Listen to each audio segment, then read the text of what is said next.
یہ کون ہیں جب ان کو خدا کا حکم سناؤ کہتے ہیں قلوبنا غلف، ہمارے دلوں پر غلاف ہے، ہم نہیں سنا۔ کون ہیں یہ جو کہتے ہیں سمیعنا وأطعنا، ہم نے خدا کا حکم سنا اور انکار کر دیا؟ کیا یہ خوبیاں آبار ربان والی ائمہ میں موجود ہیں؟ یہ باتیں، یہ عیب موجود ہیں؟ اس کو کیا حق تھا کہ یہ قرآن کی آیت جو کافروں کے بارے میں، حرام خوروں کے بارے میں ہے، حرام کاروں کے بارے میں ہے، جھوٹوں کے بارے میں ہے، بدماشوں کے بارے میں ہے، اس کو ابو حنیفہ پر فٹ کر رہا ہے؟ ارے ابو حنیفہ کے لیے آیت پڑھنی تھی تو اسی قرآن میں آیت موجود تھی، وَلَقَدْ آتَيْنَا مُوسَى الْكِتَابَ فَلَا تَكُنْ فِي مِرْيَةٍ مِّن لِقَائِهِ وَجَعَلْنَاهُ هُدًى لِبَنِي إِسْرَائِيلَ وَجَعَلْنَا مِنْهُمْ أَئِمَّةً يَهْدُونَ بِأَمْرِنَا۔ اللہ تعالیٰ نے بتایا کہ یہودیوں عیسائیوں میں حرام خور بھی تھے لیکن ائمہ بھی تھے جو ہمارے حکم پہنچاتے تھے۔ تو اماموں کے لیے اماموں والی آیت پڑھنی تھی یا ان حرام خوروں والی آیت پڑھنی تھی؟ پھر کہتے ہیں جی بڑا قرآن سنایا ہم نے، بڑا قرآن سنایا ہم نے۔ اندازہ لگائیں کہ جو بخاری شریف میں حضرت عبداللہ بن عمر رضی اللہ تعالیٰ عنہ فرماتے ہیں کہ خارجی سب سے زیادہ شریر لوگ ہیں۔ کیوں؟ اس لیے کہ وہ کافروں والی آیتیں مسلمانوں پر پڑھتے ہیں۔ بخاری شریف میں لکھا ہے ارے جو کافروں والی آیت عام مسلمانوں پر پڑھے وہ شریر، اور جو کافروں والی آیت دین کے اماموں پر پڑھے اس کو کہا جائے جی ہمیں قرآن حدیث سنا آگے گیا ہے۔ کافروں والی آیتیں ہمارے اماموں پر پڑھی جاتی ہیں، اس کو کہتے ہیں یہودیوں کی عادت تھی یحرفون الکلم عن مواضعہ۔ ارے بات کسی موقع کی اور سنا کسی موقع پر رہا ہے۔ آپ کو نیند نہ آ جائے ایک لطیفہ سنا دوں۔ وہ یہ جمعے کے دن کچھ نمازی زیادہ ہوتے ہیں نا، ٹھیک ہے نا، تو پھر باہر انتظار میں ذرا کھڑے ہونا پڑتا ہے استنجے کے لیے۔ تو بیچارے طالب علم باہر کھڑے تھے، اندر کوئی بڑے میاں استنجا کر رہے تھے اور بعض لوگوں کی عادت یہ ہے ننگی اونچی اونچی کچھ پڑھتے رہنا، اور وہ پڑھ کیا رہا تھا اللہم ارنی راحت الجنۃ ولا ترنی راحت النار۔ یہ طالب علم سوچ رہے ہیں کہ یہ شاید وضو کر رہا ہے کیونکہ یہ دعا تو ناک میں پانی ڈالتے وقت پڑھی جاتی ہے، غنیۃ الطالبین میں بھی پیرانے پیر نے لکھی ہے، اور علل متناہیہ میں بھی اس کی حدیث موجود ہے، اور منیت المصلی وغیرہ میں بھی یہ دعا موجود ہے۔ تو وہ جب بڑے میاں باہر نکلے تو طالب نے پوچھا کہ بڑے میاں اندر کیا کر رہے تھے؟ اس نے کہا بڑا استنجا کر رہا تھا۔ کہ دعا کون سی پڑھ رہے تھے؟ اس نے کہا اللہم ارنی راحت الجنۃ ولا ترنی راحت النار۔ نے کہا بابا جی یہ تو ہمیں یقین ہے کہ دعا آپ کو یاد ہے لیکن دعا کا سوراخ بھول گیا ہے۔ اب ہم آپ کو بتائیں کہ اس دعا کے پڑھنے کا اصل سوراخ کون سا ہے؟ کہتے کہاں دکھاؤ گے؟ کہتے آؤ فقہ میں دکھائیں۔ تو میں نہیں مانتا تمہاری فقہ کو۔ وہ سمجھ گیا کہ غیر مقلد ہے۔ نے کہا اچھا فقہ کو نہیں مانتا تو یہی سمجھا دو کہ پھر تم خوشبو بدبو اسی سوراخ سے سنتے ہو جہاں یہ پڑھ رہے تھے۔ تو جیسے بابا جی کو دعا یاد تھی لیکن دعا کا سوراخ، شیخ پوری کو آدھی آیت یاد ہے لیکن آیت کا موقع محل بھول گیا ہے۔ ہم گالی نہیں دیتے، دعا کرتے ہیں کہ یا اللہ اگر اس کو آدھی آیت آتی ہے تو اس کا موقع بھی یاد کرا دے تاکہ یہ قرآن کا نام لے کر لوگوں کو گمراہ نہ کرے۔ تو میں عرض کر رہا ہوں کہ اللہ کے نبی نے وَإِذَا قَرَأَ فَانصِتُوا فرما کر وہاں کیا تھا وَإِذَا قُرِئَ الْقُرْآنُ، جب قرآن پڑھا جائے۔ یہاں بتا دیا کہ پڑھے گا کون؟ امام باجماعت نماز میں۔ کون سی سورت؟ جو آمین سے پہلے ختم کرنی ہے۔ کون سی سورت؟ جس میں غیر المغضوب علیہم ولا الضالین آتا ہے، وہ کون سی سورت ہے؟ تو فاتحہ اس قرات میں آیت کے حکم میں شامل ہے یا خارج ہے؟ اور جو جھوٹ بولتا گیا ہے کہ اللہ کے نبی نے خارج کر دی تھی، اور پھر اپنے دل کا غصہ نکالنے کے لیے، حسد اور بغض نکالنے کے لیے کافروں والی آیتیں ہمارے اماموں پر پڑھتا گیا۔ تو وَإِذَا قُرِئَ الْقُرْآنُ سے یہ مسئلہ سمجھ آیا یا نہیں آیا؟ جی تو کیا ہو رہا ہے؟ آپ کو نیند نہ آ جائے کہیں؟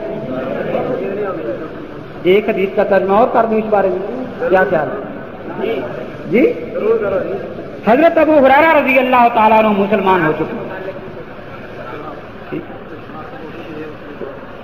پھر یہ مختصر کر دیتے ہیں۔ اس کے بعد آگے چلتے ہیں، وہ ہمارے حضرت فرما گئے ہیں جو 25 سال حدیث پڑھانے والے ہیں، وہ کہتے ہیں کہ ایک مجلس میں 3 طلاقیں دی جائیں تو وہ ایک ہوتی ہے. 25 سال حدیث پڑھتے پڑھاتے رہے, انہوں نے ایک جھوٹی حدیث ان کو ملی ہے. جو حدیث وہ سنا کے گیا ہے ابو رکانہ والی, اس کا پہلا راوی محمد بن اسحاق ہے. کون ہے؟ محمد بن اسحاق. یہ وہ راوی ہے, امام مالک رحمۃ اللہ علیہ فرماتے ہیں دجال من الدجاج لاتے, بڑے دجالوں میں سے ایک دجال یہ تھا. تو ابو حنیفہ کو چھوڑا, کس دجال کے پیچھے گئے ہو؟ کس دجال کے پیچھے گیا ہو ابو حنیفہ کو چھوڑ کر؟ میرے دل سے گیا پالا, ستم کرتے پڑا, مل گئی ہو غیرے تجھے کفران نعمت کی دعا. امام احمد رحمۃ اللہ علیہ فرماتے ہیں لو کنت بین الحجر والحتیم, اگر میں خانہ کعبہ میں حجر اسود اور حتیم کے درمیان کھڑا ہوں, مجھے کوئی پوچھے کہ محمد بن اسحاق کیسا ہے, لقلت انہ کذاب دجال ولست, میں کہوں گا بڑا کذاب اور دجال ہے, اور میں یہ پرواہ نہیں کروں گا کہ کہاں کھڑا ہوں, کیونکہ سچ بول رہا ہوں. وہاب بن خالد فرماتے ہیں کذاب ہے. سلیمان تیمی فرماتے ہیں خدا کی قسم وہ کذاب. ارے دیکھو 25 سال حدیث پڑھانے کے بعد ایک کذاب کے پیچھے گیا, یہ 25 سال کی حدیث کا فائدہ. آگے اس کا استاد سن لے, داؤد بن حسین. میزان الاعتدال میں علامہ ذہبی فرماتے ہیں کہ یہ جھوٹی حدیثیں بنا کر اکرمہ عن ابن عباس کی سند سے بیان کر دیا کرتا تھا. اور علامہ ذہبی نے جھوٹی حدیثوں کی مثال میں یہی مثال بیان کی ہے میزان میں, جو بیچارے عبد الرحمان کا پلے باندھا پھر رہا ہے. کھوٹے سکے ان کی قسمت میں ہیں, کھوٹے سکے ان کی قسمت ہیں بیچاروں. اور آگے اکرمہ ہے جس کے بارے میزان میں لکھا ہے کہ خارجی تھا. کون تھا؟ خارجی. ارے سنیوں سے نکلا, خارجیوں کے پیچھے جانا تھا, اور کہاں جانا تھا؟ یہ حدیث قطعاً صحیح نہیں ہے. اللہ تبارک و تعالیٰ فرماتے ہیں الطلاق مرتان, طلاق 2 مرتبہ. اب 2 مرتبہ کے 2 معنی ہوتے ہیں, اس کو ایک آتا تھا دوسرا آیا نہیں بتا. کوئی یہ کہے طلاق طلاق, یہ بھی مرتان. کوئی کہے 2 طلاق, یہ بھی مرتان. اس آیت سے ثابت ہوا کہ جب 2 طلاق کہا تو دونوں واقعہ ہوں گے. وہ کہتا تھا ایک دفعہ کہنے سے 2 واقعہ نہیں ہوتی, اس کو تو آیت کا معنی نہیں آیا. 2 طلاقیں ہو گئیں جب, اس کے بعد اللہ تعالیٰ فرماتے ہیں فَإِمْسَاكُمْ بِمَعْرُوفٍ اور تَسْرِيحٌ بِإِحْسَانٍ. ابھی تمہیں اختیار ہے کہ بیوی کو جانے دو, عدت گزر جائے چلی جائے, یا روکنا چاہتے ہو تو جو طریقہ اسلام میں ہے عدت کے اندر رجوع کر کے روک سکتے ہو. عدت کے بعد نکاح کی گنجائش موجود ہے, تم اسے روک سکتے ہو. لیکن اگر اس کے بعد تیسری طلاق دے دی, فَإِن طَلَّقَهَا, فا جو ہے یہ تاکید بلا مہلت کے لیے آتی ہے, 2 کے بعد فوراً تیسری طلاق دی, تو اللہ تعالیٰ فرماتے ہیں پھر وہ اب پہلے خامن کے لیے حلال نہیں ہو سکتی جب تک وہ کسی اور خامن سے نکاح. یہ مسئلہ کس کا ہے؟ قرآن کا. اس کا مسئلہ ہے قرآن پاک کا, یہ مسئلہ ہے. اب فلا تحل لہ قرآن میں ہے یا نہیں جی؟ اس کا مذاق اڑانا قرآن کا مذاق اڑانا ہے یا امام ابو حنیفہ کا مذاق اڑانا؟ مذاق کیا اڑاتے ہیں کہ جی وہ ایک عورت کو 3 طلاقیں دے دی, اس کا خامن مسئلہ پوچھنے گیا, مولوی صاحب نے کہا حلالہ کروانا پڑے گا. اس نے کہا یا تو حلالہ کروا یا وہ مولوی کروائے جس نے فتویٰ دیا. مسل قال حدیث زندہ ہے. سنو, بخاری اٹھاؤ. وہ عورت کس سے مسئلہ پوچھنے گئی ہے؟ رفاع قرظی کی بیوی ہے, اس کا نام تمیمہ بنت وہب ہے. رفاع قرظی نے اسے 3 طلاقیں دی. اس نے عبد الرحمان بن زبیر, اسی قبیلے کا آدمی تھا, اس سے نکاح کر لیا. اب مسئلہ پوچھنے وہ کسی مولوی سے نہیں گئی, اللہ کے نبی پاک کے پاس. سبحان اللہ. اور وہ بیچاری بیان کر رہی ہے کہ حضرت میں نے نکاح تو کیا ہے لیکن انہو کا خطبۃ صوبی ھذا, یہ حضرت وہ ناکارہ آدمی ہے, جمع نہیں کرتی. اب اگر طلاق ہو جائے اس سے میں لوں, تو مجھے طلاق دے تو عدت گزار کر میں پہلے خامن سے نکاح کر سکتی ہوں یا نہیں؟ حضرت نے فرمایا نہیں, جب تک وہ تیری مٹھاس اور تو اس کی مٹھاس کو نہ چاہے. اس وقت نہیں کر سکتی. تو یہ مسئلہ بتانے والے کون ہیں؟ حضرت محمد الرسول صلی اللہ علیہ وسلم. اور یہ جھوٹ ہے کہ حضرت تمیمہ نے یہ کہا ہو کہ یا نبی پاک حلالہ کروائیں یا تو حلالہ کروائیں. یہ اللہ کے نبی کی حدیثوں کا سٹیج پر مذاق اڑانے والے اور کہتے ہیں کہ ہم لوگ اہل حدیث ہیں. یاد رکھیں یہ عوام کو مغالطہ دیتے ہیں. طلاق جو ہے اس کے دینے کا صحیح طریقہ بھی ہے، غلط بھی ہے. حیض میں ماہواری کے دنوں میں طلاق دینا بدعت اور گناہ ہے. بخاری مسلم میں حدیث ہے کہ حضرت عبداللہ بن عمر رضی اللہ تعالیٰ عنہما نے اپنی بیوی کو حالت حیض میں طلاق دے دی. اللہ کے نبی پاک نے فرمایا کہ رجوع کرو. طلاق دینا جائز نہیں تھا لیکن طلاق گنی گئی، واقعہ ہو گئی. اب رجوع کرنے کا حکم دے رہے ہیں. قیاس تو کہتا ہے کہ ناجائز تھی تو واقعہ نہ ہوتی، لیکن ہم ایسے قیاس کو نہیں مانتے جو نص کے خلاف ہے. دارقطنی میں یہ الفاظ ہیں، سنن کبریٰ بہقی کی 7ویں جلد یہ میرے ہاتھ میں ہے، اسی مدرسے کی ہے. اس میں آگے الفاظ یہ ہیں، عبداللہ بن عمر رضی اللہ تعالیٰ عنہما نے عرض کیا حضرت یہ تو میں نے ایک طلاق دی تھی، آپ رجوع کرنے کا فرما رہے ہیں، اگر میں تینوں دے دی ہوتی پھر اسی ایک حیض میں کتنی دے دی ہوتی؟ تینوں. اللہ کے نبی فرماتے ہیں گناہ بھی ہوتا اور عورت بھی جاتی. اب گناہ کن 3 طلاقوں کا ہے؟ جو ایک مجلس میں دی جائیں وہی گناہ والی ہے نا. اگر 3 توہروں میں دی جائیں وہ گناہ نہیں ہے. گناہ کا لفظ یہ بتا رہا ہے کہ یہ اس طلاق کا مسئلہ ہے جو ایک مجلس میں دی جاتی ہے.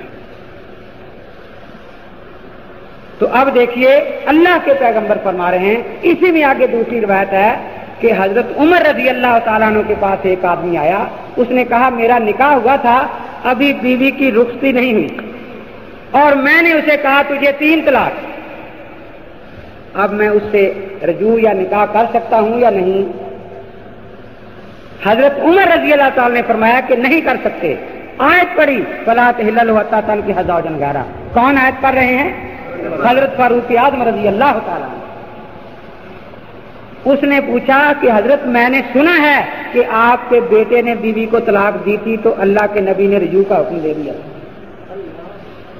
حضرت عمر نے فرمایا میرے بیٹے نے 1 طلاق دی تھی، باقی حق محفوظ رکھا تھا، اور تو 3 دے کر آ گیا ہے. اسے رجوع کا حق تھا، تجھے رجوع کا حق کا نہیں. حضرت علی رضی اللہ تعالیٰ عنہ کے پاس ایک آدمی آیا. اس نے کہا میں نے اپنی بیوی کو کہا تجھے 1000 طلاق. اتنی بات کہنے میں کتنے مہینے لگتے ہیں بھلا؟ 1000 طلاق. جی حضرت علی رضی اللہ تعالیٰ عنہ فرماتے ہیں 3 طلاقوں سے بیوی بائن ہوگی اور باقی اور گناہ سر پر کھائیں گے. آیت پڑھی فلا تحل له حتى تنكح زوجا غيره. حضرت عبداللہ بن مسعود رضی اللہ تعالیٰ کے پاس ایک آدمی آیا. اس نے کہا میں نے آج اپنی بیوی کو کہا تجھے اتنی طلاقیں جتنے آسمان کے ستارے ہیں. عبداللہ بن مسعود رضی اللہ نے فرمایا اب یہ کتنے مہینوں میں اتنی بات ہوتی ہے؟ جی 1 سیکنڈ میں. تو انہوں نے فرمایا کہ 3 سے عورت بائن ہو گئی، یہی آیت پڑی اور باقی طرح گناہ تیرے سر پر رہا. امام حسن رضی اللہ تعالیٰ عنہ حضرت علی کے صاحبزادہ ہیں. اسی سنن کبریٰ میں ان کا روایت موجود ہے کہ جب حضرت علی کرم اللہ تعالیٰ وجہ کی شہادت ہوئی تو آپ کے ہاتھ پر بیعت خلافت ہوئی. امام حسن کے ہاتھ پر بڑے تھے نا بیٹے. تو بیعت کے بعد جب گھر تشریف لائے آپ کی ایک بیوی کا نام تھا عائشہ قصمیہ. اس نے آپ کو مبارک دی کہ حضرت مبارک ہو، آج آپ امیر المومنین اور خلیفۃ المسلمین بن گئے ہیں. حضرت امام حسن رضی اللہ تعالیٰ عنہ کو خلیفہ بننے کی اتنی خوشی نہیں تھی جتنا باپ کی جدائی کا غم. تو غم کے موقع پر کوئی مبارک دے تو پھر غصہ آ جاتا ہے نا. انہیں غصہ آ گیا. اس نے کہا انت طالقن ثلاثن، تجھے 3 طلاق. کون طلاق دے رہے ہیں؟ حضرت حنس حسن رضی اللہ تعالیٰ. کس کو؟ اپنی بیوی عائشہ قصمیہ. اس نے عدت گزارنی شروع کر دی. جب عدت کے دن پورے ہو گئے امام صاحب نے اس کا جو مہر تھا وہ ابھی دینا تھا وہ بھی، اور 10,000 روپیہ مزید یہ ان کو بھیجا اس عورت کو. لیکن جو لے کر گیا تھا وہ پیسے لیکر واپس آ گیا. نے پوچھا کہ وہ چلی گئی ہے کہ نہیں جی ابھی تیاری کر رہی. پیسے کیوں نہیں لیے؟ اس نے کہا کہ اس نے ایک شعر پڑھا ہے کہ جو دوست مجھے اپنے پاس سے جدا کر رہا ہے میں اسے یہ قلیل متاع کیسے قبول کر سکتی ہوں. جب یہ شعر سنایا تو امام حسن رضی اللہ رو رہے ہیں. فبکا، رونے لگے اور روتے روتے کیا فرما رہے ہیں؟ اگر میں نے اپنے ابا جی حضرت علی کرم اللہ تعالی وجہ سے اپنے نانا حضرت محمد الرسول اللہ صلی اللہ علیہ وسلم کی یہ حدیث نہ سنی ہوتی کہ جو شخص 3 مہینوں میں اپنی بیوی کو 3 طلاق دے یا مبہم طور پر 3 طلاق دے وہ تینوں ہو جاتی ہیں، تو میں آج اپنی اس بیوی سے رجوع کروں. اب امام حسن تو رو رہے ہیں. انہیں کوئی 25 سال حدیث پڑھانے والا مفتی نہیں ملتا کہ حضرت یہ میرے پاس حدیث ہے آپ رجوع کر لیں، گناہ میرے سر. ایک مجھے کہنے لگا تم حلالے کا فتویٰ دیتے ہو، میں تم حرامہ کرواتے ہو ساری عمر. کراتے ہیں حرامہ یا نہیں؟ کہتے ہم تو یہ کہتے ہیں اگر فتویٰ نہ بھی دیا وہ بیوی کو لے جائے گا. ہم کہتے چلو 4 پیسے ہمیں بھی مل جائیں گے اور یہ بھی فتویٰ دینے سے بیوی کو لے جائے. چلو کچھ نہ کچھ تو ہو جائے گا نا. میں نے کہا کچھ نہ کچھ نہیں، بہت کچھ ہو گیا. کہنے کے وہ کیا؟ میں نے کہا اگر وہ تیرے فتوے کے بغیر اکٹھے رہتے تو ساری عمر ان کا دل ملامت کرتا کہ ہم گناہ کر رہے ہیں. گناہ کو گناہ سمجھ کے کرنا گناہ ہے، لیکن تیرے فتوے کے بعد وہ اس گناہ کو حلال سمجھ کے کرتے ہیں. گناہ کو حلال سمجھ کے کرنے والے کا ایمان ہی برباد ہو جاتا ہے. ارے تو نے پیسہ بھی لیا، ان کا ایمان نہیں برباد کرنا. اور پھر کہتا ہے جی کچھ نہ کچھ ہو جائے گا، کچھ نہ کچھ. آج ان مفتیوں کو اس مسئلے کا پتہ نہیں. خیال قرون کے چور مسئلہ جانتے تھے. چور،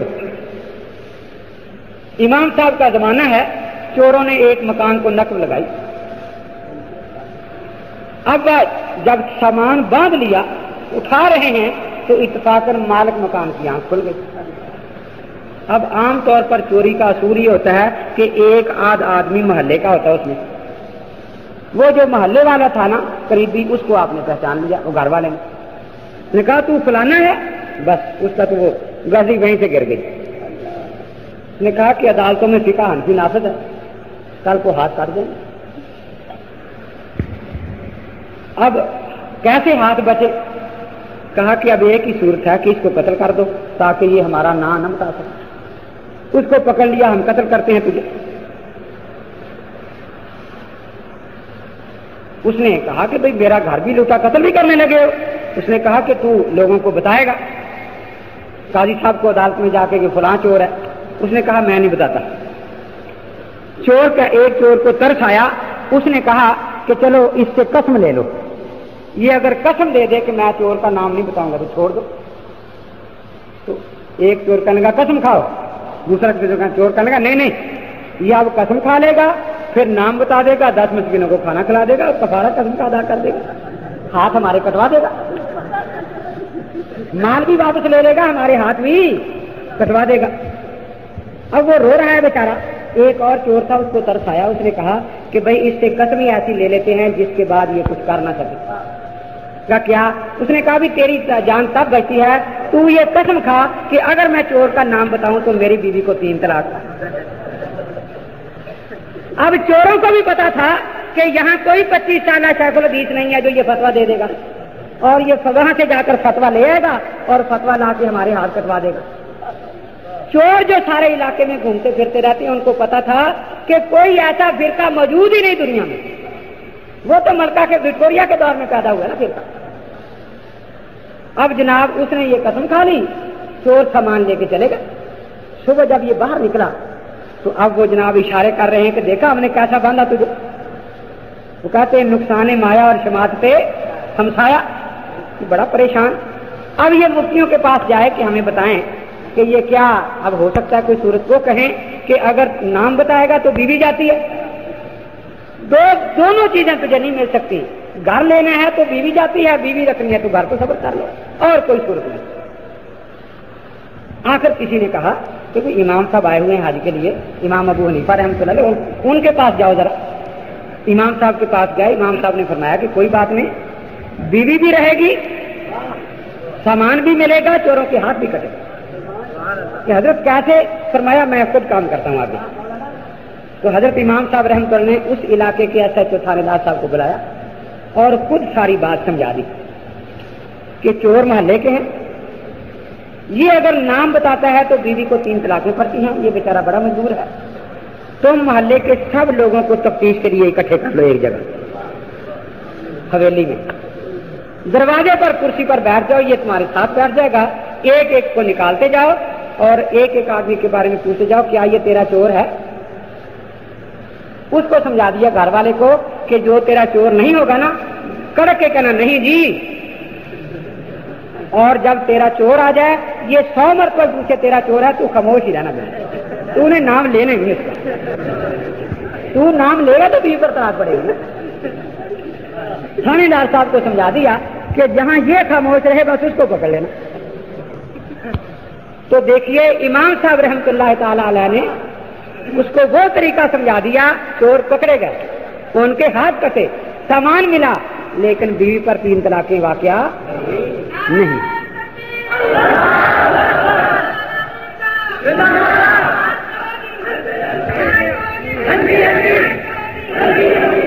اسی طرح ایک اور عجیب واقعہ ہے، شاید اس موقع میں اللہ تعالیٰ زبان سے ویسی ایسی باتیں نکلوا دیتا تھا تاکہ یہ مسئلے تاریخی حقیقت بن جائیں اور لوگوں کو مسئلے آسان ہو سمجھنے۔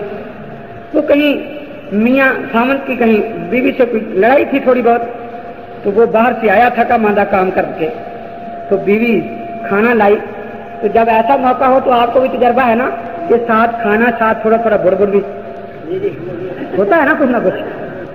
وہ کھانا رکھ کے گئی، کچھ بڑبڑاتی بھی گئی، پانی لینے گئی۔ اب خامن کو ذرا غصہ آ گیا کہ یہ بڑبڑاتی جا رہی اور بڑبڑاتی آ رہی، پانی کا پیالہ لیے۔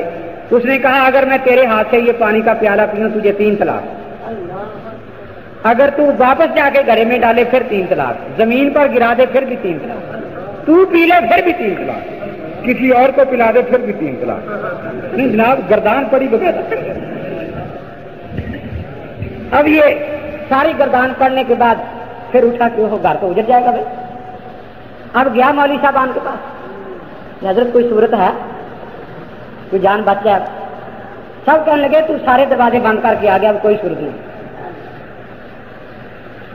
کسی نے کہا کہ امام ابو حنیفہ رحمۃ اللہ علیہ کے پاس جاؤ، یہ مشکل وہاں حل ہوگی جا کے۔ وہ امام صاحب کے پاس پہنچا کہ کہا کہ حضرت یہ کچھ ہو گیا ہے، اب سب مفتی صاحبان کہتے ہیں کہ سب دروازے بند ہو چکے، کوئی کھلا نہیں۔ امام صاحب مشکل سنانے کے 600 دروازے کھلے ہیں ابھی۔ حضرت کو پانی لے کے کھڑی ہے پیالہ وہیں، میں مسئلہ پوچھنے آیا ہوں، کیا کریں؟ فرمایا ایک بڑا کپڑا لے لو، اس میں پانی جذب کر کے ہوا میں سکھا دو۔ اب جتنی باتیں تم نے کہی تھی ان میں سے ایک بھی نہیں ہوئی، اس لیے طلاق واقعہ نہیں۔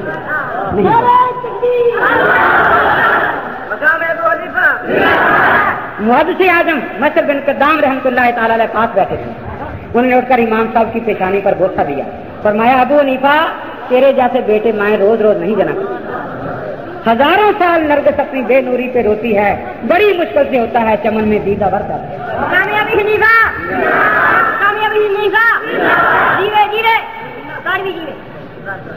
خلیفہ ہارون رشید نے ایک دن بیٹھے اپنی بیوی کو کہہ دیا، کہیں غصے ہوگا، اگر آج سورج غروب ہونے سے پہلے، زبیدہ کو کہا اگر آج سورج غروب ہونے سے پہلے تو میری حکومت سے باہر نہ نکل جائے تو تجھے 3 طلاق۔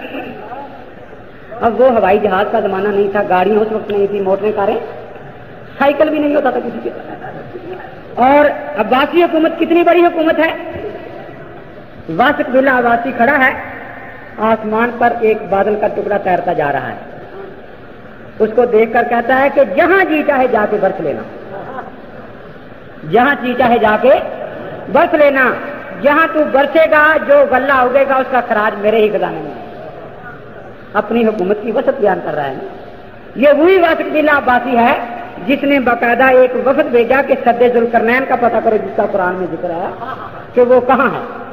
یہ وفد وہاں پہنچا۔ نواب صدیق حسن خیر مقلد اپنی کتاب ریاض المرتاض میں لکھتے ہیں کہ اس وفد نے واپس آ کر جو بیان دیا ہے، نواب صاحب کی کتاب فارسی میں ہے، انہوں نے آ کر وفد نے بیان دیا کہ محافظان صد ہمہ دین اسلام داشتن، کہ اس صد کے پاس رہنے والے جتنے لوگ ہیں سب مسلمان ہیں، ہما دین اسلام داشتن و مذہب حنفی، اور سارے کے سارے حنفی ہے، اما سلطنت عباسیہ بے خبر ہیں، لیکن انہیں عباسی حکومت کا پتہ نہیں ہے کہ کوئی عباسی حکومت بھی دنیا میں ہے۔ ارے حکومت جہاں اتنی دور حکومت کی سرحد رہ جاتی تھی وہاں حنفیت پہنچی ہوئی۔ تو اب بادشاہ خلیفہ بھی مسئلہ پوچھنے کے لیے بھگا رہا ہے غلاموں کو، ملکہ بھی بیچاری بھیج رہی ہے کہ کوئی صورت ہے اب کہاں جاؤں۔ ایک عورت لونڈی امام صاحب کے پاس آئی، نے عرض کیا کہ ملکہ نے مسئلہ پوچھنے بھیجا۔ اب جوں جوں سورج قریب الغروب ہو رہا ہے، ادھر خلیفہ ہارون رشید کا دل ڈوبتا جا رہا ہے، ادھر ملکہ کا دل ڈوبتا جا رہا ہے کہ بس سورج غروب ہوا اور طلاق مسئلہ ہو۔ خلیفہ ہارون رشید کی اتنے وسیع ملک میں کوئی 25 سال حدیث پڑھانے والا موجود نہیں تھا کہ خلیفہ ہارون رشید کو پتا ہوتا کہ فلاں سے فتویٰ مل جائے گا، فلاں سے فتویٰ مل جائے گا۔ وہ حکومت اسلامی تھی، انگریز کی حکومت تھوڑی تھی، وہاں یہ فرقہ ہوتا۔